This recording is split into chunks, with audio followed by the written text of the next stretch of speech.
안녕하세요. 오늘은 제가 싱가포르에서 지내고 있는 집에 대해서 이야기해 볼 건데요. 제가 지금까지 싱가포르에서 총 3군데 집에서 지내봤어요.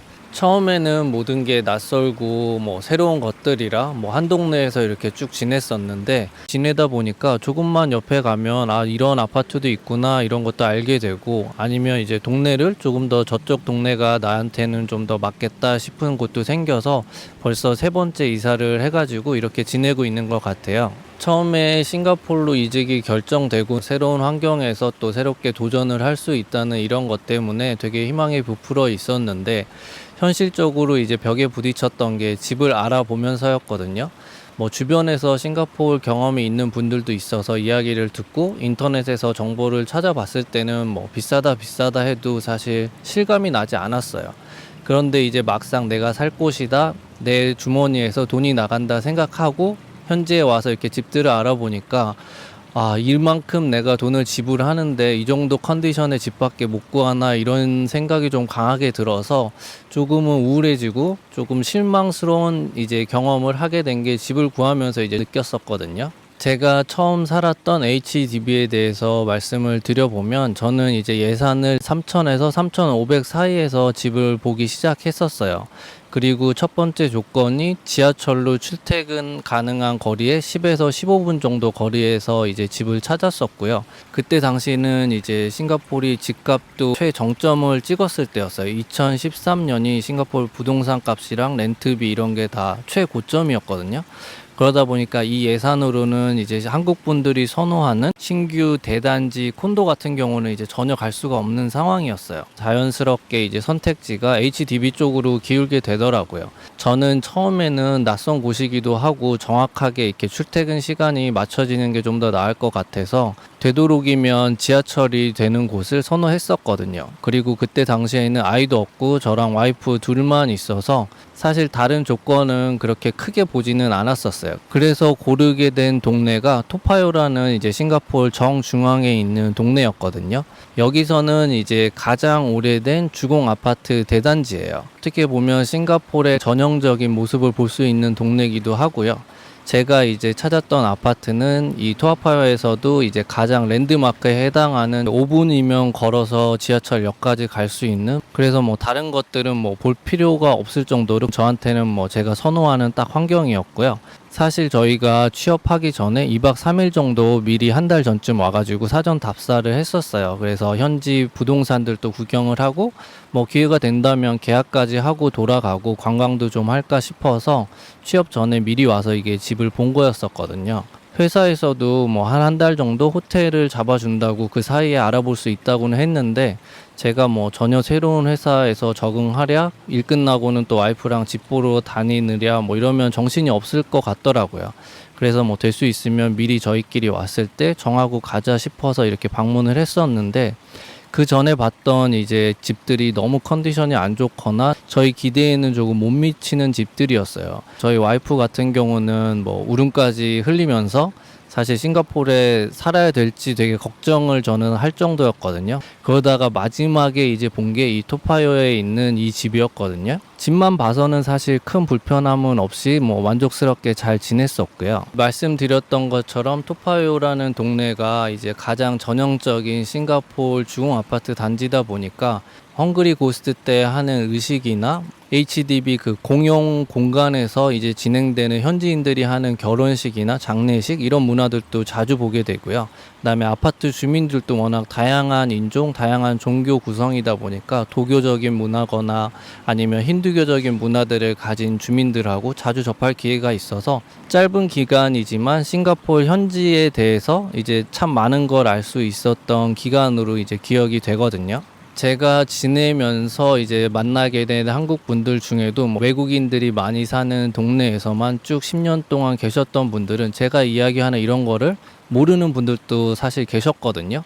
그만큼 이제 싱가포르는 동네에 따라서 인종이나 이제 분위기 같은 게 많이 달라지기 때문에 각자 경험한 싱가포르에 대한 추억이나 경험이 많이 차이가 날 수가 있어요. 그리고 HDB는 별도의 부대 시설은 없어요. 그냥 단지 아파트만 있고, 장점이라고 하면은 대부분의 HDB들이 지하철 정류장에서 가깝다거나 아니면 그 주변에 상가나 아니면 센트럴이라고 해서 이제 편의시설들이 잘 갖춰져 있어요. 장을 보거나 쇼핑을 하거나 음식을 먹으러 나올 때 되게 편리한 면이 있고요. 버스나 이제 대중교통을 이용해서 이제 집에 올 때도 쉘터라고 하는 것들이 되게 잘 갖춰져 있어서 비가 올 때는 뭐 비 한 방울 맞지 않고 우산도 쓰지 않고 집까지 갈 수 있다거나, 햇볕이 뜨거울 때는 이제 가림막이 되어주니까 그런 면에서는 좀 HDB의 장점이 있었던 것 같아요. 또 다른 장점은 좀 더 넓은 집에 살 수 있었다는 거예요. 저희가 이제 생각했던 예산 안에서 같은 동네에서 콘도를 구하게 되면 사실 투베드룸밖에 구할 수가 없는 예산이었는데요. HDB로 결정을 하고 나니까 그 예산 안에서는 뭐 3베드룸을 좀 여유 있게 구할 수 있는 그 정도 수준이었거든요.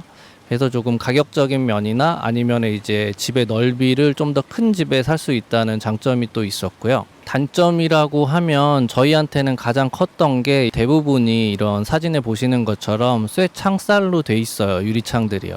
그래가지고 조금 안에 들어와 있으면 우울한 느낌이 좀 많이 들기도 했고요. 그리고 싱가포르 같은 경우 날씨가 워낙 무덥고 햇볕이 강하다 보니까 집들이 대부분 북향이에요. 그리고 북향으로 큰 창들이 나 있고요. 낮에 이제 불을 켜지 않거나 불을 최소한만 켜고 이렇게 실내에 있게 되면 조금 전체적으로 어두워지고, 그래서 그런지 저희 와이프 같은 경우는 처음 와가지고 한두 달 동안은 우울증도 좀 심하게 오고 해가지고 부모님도 이제 싱가포르에 잠깐 왔다 가시고 와이프도 그동안은 이제 한국에 정말 자주 왔다 갔다 했었거든요. 지나고 보니까 좀 콘도랑 HDB 차이가 그런 분위기에서 약간 차이가 있었던 게 저희한테는 초반에는 조금 단점으로 다가왔었던 것 같아요. 그렇게 토파요에 있는 HDB에서 잘 지냈고요.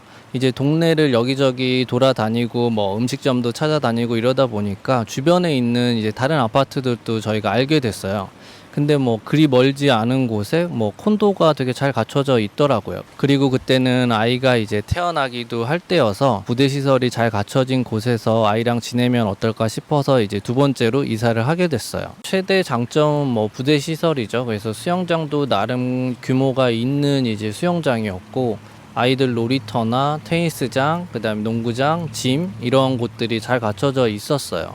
게다가 이제 저희 같은 경우는 2년 동안 살았던 익숙한 동네였기 때문에 제가 여전히 회사 가기에도 지하철로도 되게 용이했고, 택시를 타게 되면 뭐 10분이면 회사에 갈 수 있는 거리였기 때문에 그렇게 전반적으로는 이제 저희한테는 잘 맞는 곳이었는데, 한 가지 저희가 조금 아쉬웠던 게 토파요라는 동네가 워낙 대규모 주공 아파트 단지고 주말이면은 도우미 분들이 친구들을 만나러 엄청나게 나오는 곳이에요. 그러다 보니까 교통도 버스 이제 인터체인지도 있고 해서 주중 주말 가릴 것 없이 사람들이 늘 붐볐거든요. 조금 더 한적한 곳이었으면 좋겠다는 생각도 있었고, 그리고 저희 와이프가 해외 생활에서 조금 원했던 거는 약간은 좀 웨스턴 스타일의 이런 거를 조금 원했었어요. 계약 기간이 3년이 끝나고 나서는 이제 지금 동네로 이사를 하고 아이도 이제 국제학교를 다니게 돼서 뭐 전체적으로는 이사를 하면서 저희의 그 삶의 질은 조금씩 업그레이드가 되는 듯한 이런 이제 이사를 했었거든요. 제가 처음에 말했던 10년을 살았어도 싱가포르 현지 문화에 대해서 잘 모르시는 분들도 있다고 했잖아요. 그런 거를 이제 이해는 할 수 있겠더라고요. 아, 이런 동네에서만 지내면 사실 현지 문화에 대해서나 이런 현지 사람들, 현지 친구들에 대해서 모르고도 지낼 수 있겠구나, 이런 생각이 들었어요. 그래도 다행히 저희 같은 경우는 이제 처음에는 좀 와이프가 고생을 하긴 했지만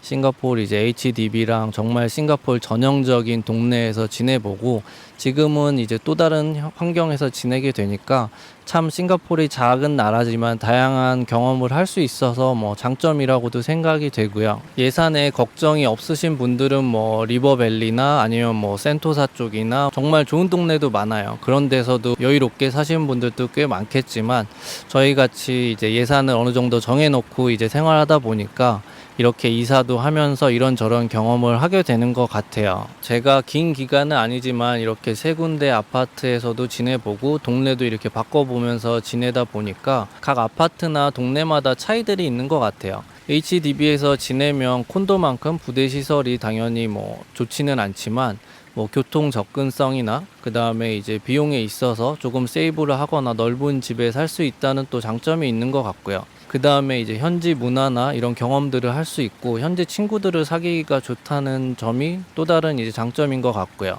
콘도 같은 경우는 이제 부대 시설이 잘 갖춰져 있어서 아이가 있는 집의 경우에는 훨씬 더 쾌적한 환경에서 지낼 수 있다는 장점이 있는 것 같고요. 그 다음에 이제 조금 더 웨스턴 라이프를 선호한다고 하면 이제 동네 같은 경우도 조금 더 엑스팻들이나 외국인들이 많은 동네에 거주하게 되면 뭐 그런 거를 선호하는 가족들에게는 현지 적응하는 데는 훨씬 또 좋은 장점이 있는 것 같아요. 이렇게 그동안 제가 지냈던 싱가포르 아파트 세 곳에 대해서 한번 얘기를 해봤고요. 제 영상을 뭐 봐주시는 분들이 많지는 않지만 이제 싱가포르 이직을 준비하시거나 아니면은 이제 싱가포르 생활에 관심 있는 분들이 댓글을 이렇게 간간히 달아주시더라고요. 그런 분들께서 이제 현지에서 집을 구할 때 어느 정도 컨디션에 어느 정도 예산이면 이게 가능할지 조금 참고가 되셨으면 좋을 것 같고요. 오늘도 영상 봐주셔서 감사하고 다음에 뵙겠습니다. 안녕히 계세요.